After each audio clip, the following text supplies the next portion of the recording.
नमस्कार, home cooking च्यानलमा हजुरहरू सबैलाई स्वागत छ।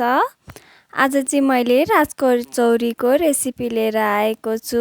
हजुरहरूलाई मेरो भिडियो मन पर्यो भने लाइक, कमेन्ट, सेयर, सब्स्क्राइब गर्न नबिर्सिनु होला अनि आफ्नो साथीभाइहरूमा नि सेयर गरिदिनु है। र अब चाहिँ सुरु गरौँ है त। र फर्स्टमा चाहिँ मैले लिएको छु 1 कप सुजी अनि त्यो चाहिँ एउटा मैले आरीमा लिएको छु। र त्यसपछि चाहिँ मैले हाफ कप जति मैदा लिएको छु।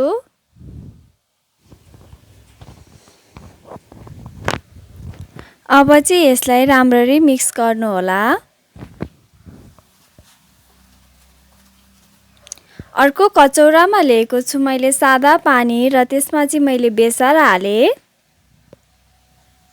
यसलाई मजाले मिक्स गर्नु होला अनि त्यही बेसार पानी चाहिँ यो पिठोमा थोरै थोरै गरेर एड गर्दै जानुस् र यसलाई चाहिँ पिठोको डो बनाउनु होला।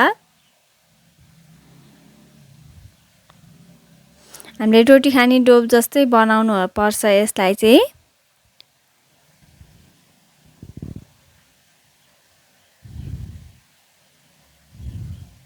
अब चाहिँ हाम्रो डो पनि बन्न लागिसकेको छ। सबै एकै ठाउँ डो भइसकेको छ र यसलाई चाहिँ हामीले केही समयको लागि छोपेर राखिदिनु पर्छ। र अर्को कचौरामा मैले बेसन, नुन अनि chilli powder, oil, baking powder अनि थोरै पानी हजुरहरूले चाहिँ सबै यसलाई मिक्स गर्नुपर्छ।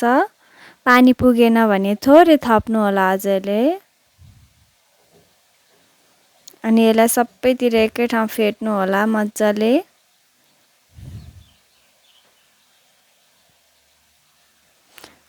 अब मैले चाहिँ पिठोको डो खोले छोपेको एकचोटि फेरि यसलाई मिच्दै छु।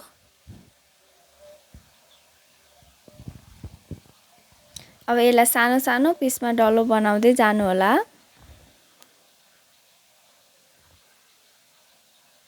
गोलो पारेर डल्लो बनाउनुस्।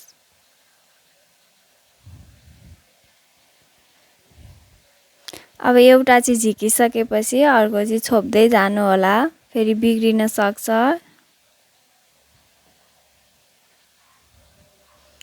यसलाई चाहिँ मजाले हातले हजुरले परोठा बनाउँदा त्यो बोटुका जस्तो सेप बनाउनुहुन्छ नि हो त्यसरी गर्नु होला। अनि थोरै अघि बेसनको त्यो पिठो भित्र हाले मैले चाहिँ।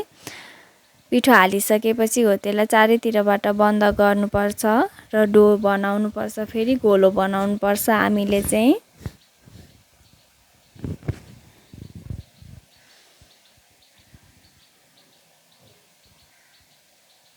गोलो बनाइसकेपछि हामीले चाहिँ रोटी बेले जस्तै बेल्नुपर्छ। बिस्तारी बेल्नु होला र पातलो बेल्नु होला।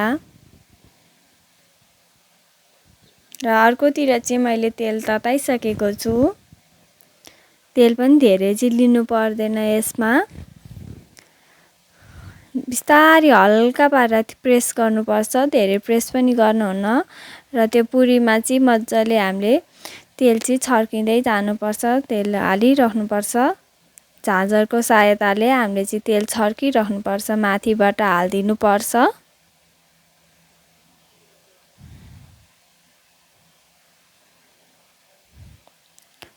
र केही समयपछि चाहिँ हजुरले पल्टाउन सक्नुहुन्छ। हाम्रो पुरी पनि फुलिसकेको छ मजाले।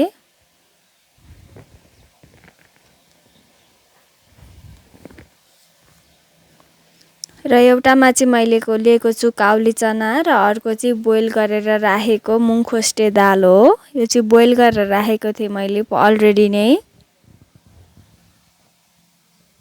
यसलाई चाहिँ मजाले मिक्स गर्नु होला। र नुन स्वाद अनुसार हाल्नु होला। अनि चिल्ली पाउडर, थोरै ग्रीन चिल्ली हालेको छु मैले चाहिँ। अब फेरि यसलाई राम्ररी मिक्स गर्नु होला। र अर्कोपट्टि लिएको छु मैले बोइल गरेर राखेको पोट्याटो र यसलाई मसिनो पिस पारेर कटिङ गरेँ। अनि नुन हालेँ यसमा मैले, चिल्ली पाउडर, थोरै हजुरले चाट मसलाको पनि प्रयोग गर्नु होला। अनि थोरै ग्रीन चिल्ली पनि एड गर्न सक्नुहुन्छ हजुरले चाहिँ।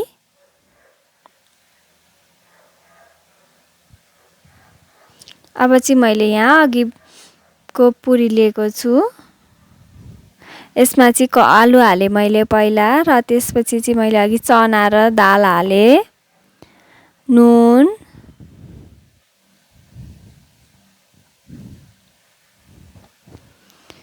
अनि यो धनियाको अचार हाले। मैले आफै बनाएको थिएँ धनियाको अचार। यो भन्दा अगाडि नै रेसिपी हालिसकेको छु मैले धनियाको अचार कसरी बनाउने। इमलीको अचार हजुरले मिठो हुन्छ। इमली त यसको जान हो यो राजकचौरीको।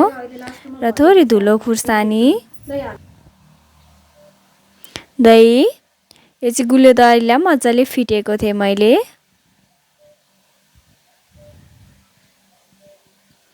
अनि अघि राखेको चना र दाल, अनि यो चाहिँ एउटा पुरी राखिदिएको मैले भाँचेर। फेरि इमलीको अचार, अघिको काउरी र दाल,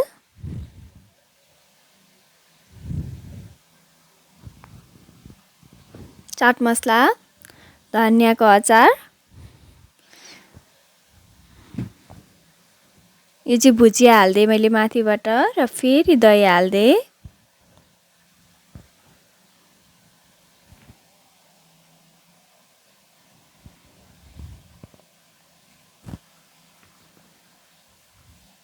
धनिया मसिनो गरेर कटिङ गरेर राखेको धनिया, धनियाको अचार,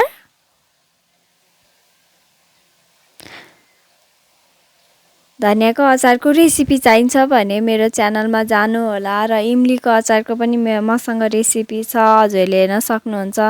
कस्तो राम्रो कलर आएको छ, मिठो पनि छ इमलीको अचार।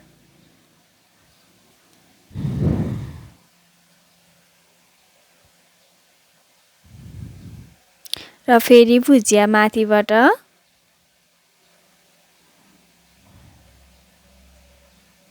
र थोरै दही, फेरि इमलीको अचार, धनिया, दही थोरै हाल्नु होला। हजुरलाई जति मनपर्छ त्यति हाल्दै जान सक्नुहुन्छ। हजुरले जति स्टेप बनाए नि हुन्छ। र मैले चाहिँ थोरै माथिबाट अनारदाना हालिदिएको छु।